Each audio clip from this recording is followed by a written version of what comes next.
आयुष के पापा के लिए लाई थी, ये सिकुड़कर आयुष के नाक का हो गया है। हमारी खूबसूरत साड़ी का तो रंग ही उड़ा दिया। इसीलिए अपनाए सही डिटर्जेंट, 2 डाला का एडवांस फॉर्मूला जो दे कपड़ों को नई चमक और साथ ही सिकुड़ने से बचाए, चले ज्यादा और पैसे बचाए। इसीलिए अब से जो धोए। नमस्कार, न्यूज के इकलौते फैमिली शो न्यूज की पाठशाला में आप सभी का बहुत स्वागत। मैं हूं सुशांत सिन्हा। ये वो पाठशाला जहां सबकी क्लास लगती है। और सबसे पहले रोज की तरह आपको बता दूं कि आज कौन कौन सा चैप्टर खोलने जा रहा हूं। पथराव, लाठीचार्ज, गोली चलने की खबरें, जुमे की नमाज के बाद आई लव मोहम्मद पर भयंकर बवाल, क्या मोदी का नया चैलेंज है? मुसलमानों की भीड़, पुलिस पर पथराव, बीजेपी का कौन नेता बोला कि कांग्रेस ओवैसी देश के टुकड़े करना चाहते हैं क्या? आई लव मोहम्मद से सीएम योगी को जमीन में गाड़ देने की धमकी तक कैसे आ गया पूरा मामला, आज इसका कंप्लीट चैप्टर खोलूंगा। उधर ले हिंसा केस में सोनम वांगचुक गिरफ्तार, इधर कांग्रेस केजरीवाल ने पीएम मोदी के खिलाफ मोर्चा क्यों खोल दिया? सोनम वांगचुक के खिलाफ वो कौन सा सबूत कि एनएसए लगाकर गिरफ्तारी हुई, और अब आगे क्या होने वाला है? क्या जेनजी का आंदोलन होने वाला है? आतंकी पाकिस्तान का एंटी इंडिया नया प्लान, संडे को एशिया कप के फाइनल में क्या बड़ा तमाशा पाकिस्तान करने वाला है, यह भी आज आपको बताऊंगा। आईसीसी का तमाशा अलग है, पाकिस्तानी क्रिकेटर्स पर फाइन के साथ सूर्य कुमार यादव को भी गलत क्यों बता दिया भाई? और अमेरिका पहुंचे मुनीर शहबाज की ट्रंप के सामने वो घनघोर बेइज्जती दिखाऊंगा जिस पर पूरे पाकिस्तान में थू थू हो रही है। इसके अलावा 1965, 1971, करगिल से लेकर बालाकोट तक हर बार पाकिस्तान की धज्जियां उड़ा देने वाला MiG-21 क्यों रिटायर हुआ? MiG-21 फाइटर जेट्स की विदाई पर उसके गौरवशाली इतिहास का वो चैप्टर जो हर देशवासी को देखना चाहिए। और आखिर में हमारा स्पेशल सेगमेंट, सोचा है कभी फुटबॉल प्लेयर अपने पैरों के बाल क्यों शेव करके रखते हैं? क्या यह फैशन है, स्टाइल है, या इसके पीछे भी साइंस है? यह आपको बताऊंगा। पाठशाला की पहली क्लास जिसमें आपको दिखाऊंगा पथराव, लाठीचार्ज, गोली चल गई, जुमे की नमाज के बाद आई लव मोहम्मद पर भयंकर बवाल, क्या नरेंद्र मोदी का नया चैलेंज आ गया है? मुसलमानों की भीड़, पुलिस पर पथराव, बीजेपी क्यों बोली कांग्रेस ओवैसी देश के टुकड़े करना चाहते हैं? आई लव मोहम्मद से सीएम योगी को जमीन में गाड़ देने की धमकी तक, यह मामला यहां तक कैसे पहुंच गया है? क्या पॉलिटिक्स चल रही है? कंप्लीट चैप्टर आज खोलने जा रहा हूं। प्रधानमंत्री नरेंद्र मोदी इस वक्त देश की अर्थव्यवस्था से लेकर ग्लोबल पॉलिटिक्स तक हर मोर्चे पर भिड़े हुए हैं। ग्लोबल पॉलिटिक्स के जो चैलेंज हैं उनसे पीएम मोदी निपट रहे हैं। अर्थव्यवस्था के मामले में जो नए चैलेंज हैं उन्हें नए नए रिफॉर्म करके दूर कर रहे हैं। लेकिन नरेंद्र मोदी एक चैलेंज से निपटते हैं, दूसरा सामने आ जाता है। जैसे अब ये देखिए कि उन्होंने जीएसटी का इतना बड़ा रिफॉर्म किया, उत्सव वाला माहौल है, लेकिन कहां तो लेह में बवाल हो गया। और अब आई लव मोहम्मद के नाम पर क्या हो रहा है वो आप देख लीजिए। आई लव मोहम्मद को लेकर आज इतना भयंकर बवाल हुआ कि पत्थर चल गए, गोली चल गई, जमीन में गाड़ देने की धमकियां दी जाने लगी। आप इस फर्क को देखिए कि नरेंद्र मोदी इधर रोजगार के लिए हाथ में पैसे दे रहे हैं, उधर कुछ लोग मुसलमानों के हाथ में पत्थर थमा रहे हैं। नरेंद्र मोदी ने आज ही बिहार की महिलाओं के अकाउंट में 10-10 हजार रुपए रोजगार के लिए डायरेक्ट ट्रांसफर करवाए। लेकिन इधर देखिए, रोजगार की बात नहीं बल्कि बात हो रही है पत्थर मार। जो लोग आई लव मोहम्मद के नाम पर कई दिनों से बवाल करने में जुटे थे, उन लोगों ने आज जुमे की नमाज को मौका बना लिया। आस्था अपनी जगह, अराजकता अपनी जगह, दोनों में अंतर है बॉस। आप लव की बात कर रहे थे ना, आई लव मोहम्मद, तो ये हेट कहां से आ गया कि पत्थर चल रहे हैं? आई लव मोहम्मद के नाम पर आज देश के अलग अलग हिस्सों में फिर से प्रदर्शन हुए, लेकिन यूपी के बरेली में तो हद पार हो गई भाई। वहां एक मौलाना ने जुमे की नमाज के बाद लोगों को जमा होने के लिए कहा था, जिसके बाद भारी भीड़ जमा हो गई। भीड़ ने पुलिस पर पथराव कर दिया। देखिए कैसे उठा उठा के लड़के पत्थर फेंक रहे बॉस। इसी तरह से महाराष्ट्र के बीड़ में खुले मंच से यूपी के मुख्यमंत्री योगी आदित्यनाथ को जमीन में गाड़ देने की धमकी दी गई, और उस दौरान वहां पर भड़काऊ नारेबाजी हो गई। आई लव मोहम्मद से उठी बात सीएम योगी को जमीन में दफन करने तक कैसे पहुंच गई? आपको आज हुए हंगामे की एक एक तस्वीर दिखाऊंगा, यह भी दिखाऊंगा कि कैसे तगड़ा एक्शन इन सब पर हुआ है। लेकिन पहले जो हुआ है उसकी एक झलक देखिए।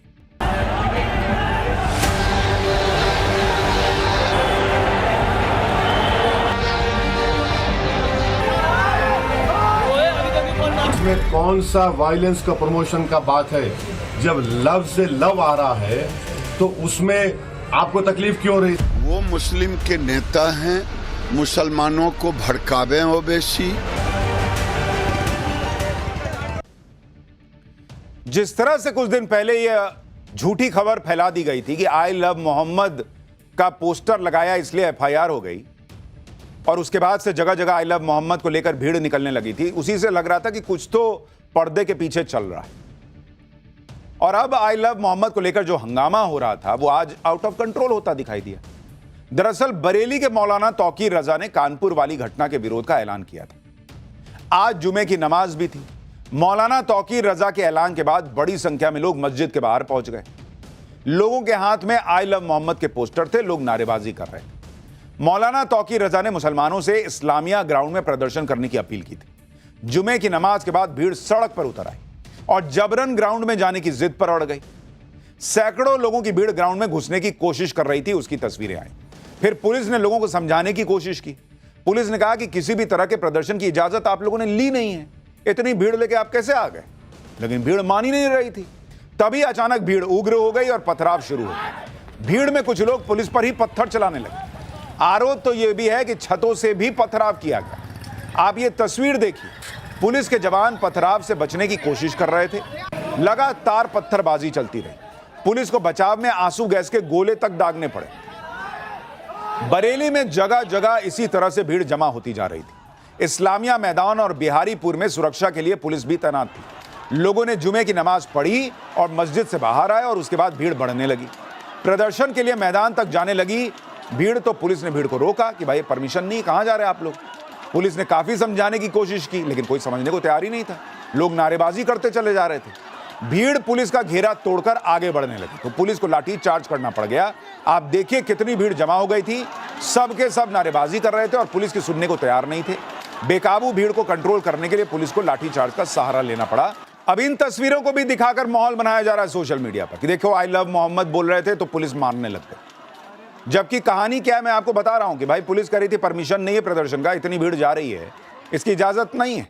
समझाने का भी प्रयास हुआ और उसके बाद ये लाठीचार्ज हुआ, तो उसको एक तरीके से माहौल बना दिया गया कि भाई मुसलमानों के खिलाफ ये हो रहा है। पुलिस के लाठीचार्ज के बाद लोग गलियों में चले गए, लेकिन कोई वहां से जाने को तैयार नहीं था।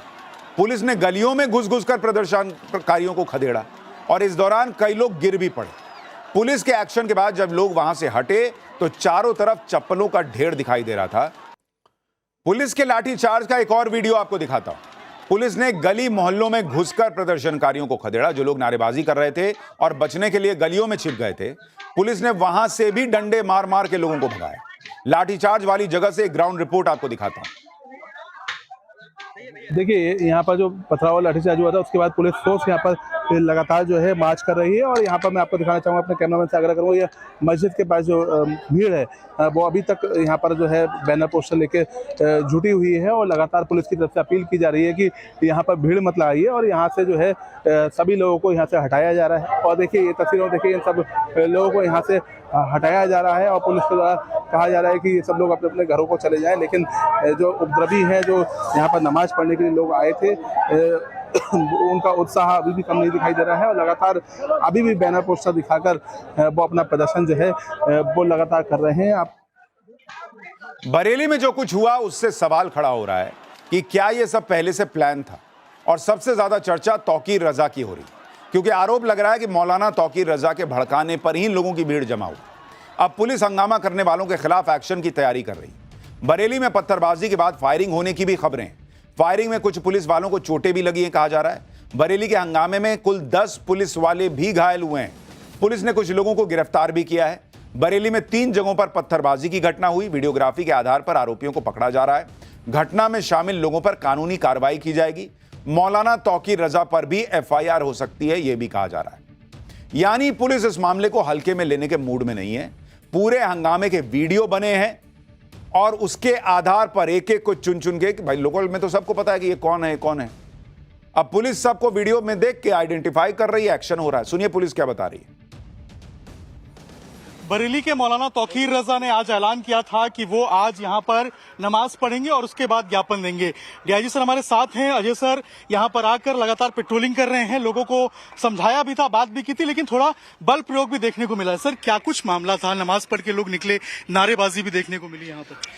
यहाँ पे कुछ लोग नारेबाजी कर रहे थे, सारी चीजें सकुशल सुबह से चल रही हैं, तो उनको यहाँ से हटा दिया गया है और ऐसे लोगों को वीडियोग्राफी करके चिन्हित भी किया गया। कार्रवाई भी होगी इन लोगों पे जो नारेबाजी, डेफिनेटली जो भी लोग उपद्रवी तत्व हैं सबके खिलाफ विधिक कार्रवाई सुनिश्चित की जाएगी।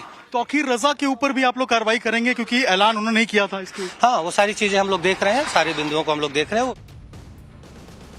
बरेली में जिस तरह से पत्थरबाजी की गई, आई लव मोहम्मद के नाम पर लोगों को भड़काने की कोशिशें हुई, उसके बाद कई शहरों में पुलिस ने सुरक्षा बढ़ा दी। यूपी के कई शहरों में पुलिस ने फ्लैग मार्च किया और लोगों से शांति बनाए रखने की अपील की। मुरादाबाद, बरेली, गाजियाबाद से लेकर प्रयागराज तक पुलिस ने फ्लैग मार्च किया है। आई लव मोहम्मद के मुद्दे पर जमकर पॉलिटिक्स भी हो रही है। AIMIM के ओवैसी से शुरू हुए इस मुद्दे से AIMIM के ओवैसी जो हैं वो तो शुरू से ही इस मुद्दे पर भड़काने की कोशिश कर रहे हैं। आज ओवैसी ने कह दिया कि अगर आई लव मोहम्मद से इतनी दिक्कत है तो सरकार नियम बना दे कि कोई लव की बात नहीं करेगा। उन्होंने पत्थरबाजी हो रही है इस पे कुछ नहीं कहा, प्रदर्शन की इजाजत नहीं ली गई है इस पे कुछ नहीं बोल रहे हैं। माहौल बना दिया कि देखिए आई लव मोहम्मद बोल रहे थे इसलिए मारे लगी पुलिस। ओवैसी के इस बयान पर बीजेपी नेता गिरिराज सिंह ने जवाब दिया। गिरिराज सिंह ने कहा कि ओवैसी और कांग्रेस देश में गृहयुद्ध चाहते हैं, देश में फिर से 1947 दोहराना चाहते हैं। सुनिए दोनों को एक बार। कि भारत में 18-19 करोड़ मुसलमान रहते हैं, जो सब कॉन्टिनेंट हो या एशिया में सबसे ज्यादा यहां पर रहते हैं। आप क्या मैसेज दे रहे हैं दुनिया को, क्यों ऐसा कर रहे हैं भारत के बारे में आप लोग? अरे सोचो थोड़ी देर के लिए। लव की बात हो रही है और उत्तर प्रदेश में ADGP साहब कह रहे हैं कि नहीं, हमारी सरकार ने कहा कि नया पोस्टर नहीं लगेगा। Happy birthday prime minister allowed होगा, happy birthday chief minister allowed होगा। तो फिर आप एक कानून बना दीजिए कि इस देश में कोई लव की बात करेगा ही नहीं। वो मुस्लिम के नेता हैं, मुसलमानों को भड़कावे ओवैसी और कांग्रेस, ये लोग गृह युद्ध कराना चाहते हैं और कुछ नहीं कराना चाहते हैं। ये फिर से गजवाए हिंद बनाना चाहते हैं, देश को टुकड़े टुकड़े करना चाहते हैं, 1947 लाना चाहते हैं। ये होने वाला नहीं है। ओवैसी की पार्टी से लेकर समाजवादी पार्टी तक विपक्ष बरेली की घटना की निंदा कर रहा है।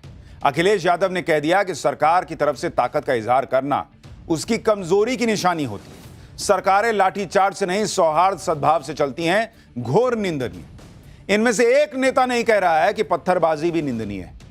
इनमें से एक नेता नहीं कह रहा है कि सर तन से जुदा के नारे लगाना निंदनीय है। इनमें से एक नेता नहीं कह रहा है कि बिना परमिशन लिए सड़क पर इतनी भीड़ का निकल जाना प्रदर्शन के लिए निंदनीय है। क्यों भाई? कानून सबके लिए बराबर नहीं है। कोई नहीं कह रहा कि आप आई लव मोहम्मद मत बोलिए, लेकिन आई लव मोहम्मद को बोलने के साथ साथ जुमे की नमाज के बाद भीड़ आए और उसका शक्ति प्रदर्शन की तरह इजहार करने का प्रयास करे, ये आरोप लगे, क्या वो ठीक है? क्या अखिलेश यादव को पुलिस पर पथराव करते लोग नहीं दिख रहे हैं? सिर्फ यह दिख रहा है कि पुलिस ने लाठीचार्ज कर दिया। अगर सब कुछ शांतिपूर्ण रहता तो यह नौबत ही क्यों आती? समाजवादी पार्टी तो कह रही है कि बरेली में जो कुछ हुआ वो सरकार के आदेश पर हुआ है। सुनिए एक बार। जुमा के नमाज के बाद पुलिस ने बहुत बर्बर लाठीचार्ज किया और ये लाठीचार्ज प्रदेश सरकार के आदेश पर किया गया था, जिसमें सैकड़ों लोग गंभीर रूप से घायल हुए हैं। भाजपा की सरकार दमन, जुल्म और तानाशाही से जनता की आवाज़ दबाना चाहती है। अगर लोग आई लव मोहम्मद कह रहे हैं तो भारतीय जनता पार्टी के लोगों को इसमें किस बात की आपत्ति है? एक तरफ यूपी में आई लव मोहम्मद को लेकर जमकर हंगामा हुआ, वहीं महाराष्ट्र में तो अलग लेवल का गजब हो गया। महाराष्ट्र के बीड़ में आई लव मोहम्मद के मुद्दे पर प्रदर्शन आयोजित हुआ। सैकड़ों लोगों की भीड़ आ गई और इस भीड़ में एक मौलाना ने यूपी के सीएम योगी आदित्यनाथ को धमकी दे डाली। खुले मंच से मौलाना सीएम योगी को दफन करने की धमकी दे रहा था और वहां लोग नारेबाजी कर रहे थे। मौलाना का कहना था कि योगी सरकार ने कानपुर में पोस्टर लगाने पर केस किया, इसलिए सीएम योगी ने गुस्ताखी की है। मौलाना ने सीएम योगी को चुनौती देते हुए कह दिया कि अगर हिम्मत है तो वो बीड़ के माजल गांव की मस्जिद में आकर दिखाएं, उनको जमीन में दफन कर दिया जाएगा। आप सोचिए बॉस, सिटिंग सीएम है योगी आदित्यनाथ, उनको ये मौलाना कह रहे हैं मंच पे खड़े होकर। कि योगी अगर वहां आ गए तो जमीन में दफन कर दिया जाएगा। अब आप बताइए बॉस, कितने नेताओं ने इसकी निंदा कर दी कि आप एक सिटिंग सीएम को दफनाने की बात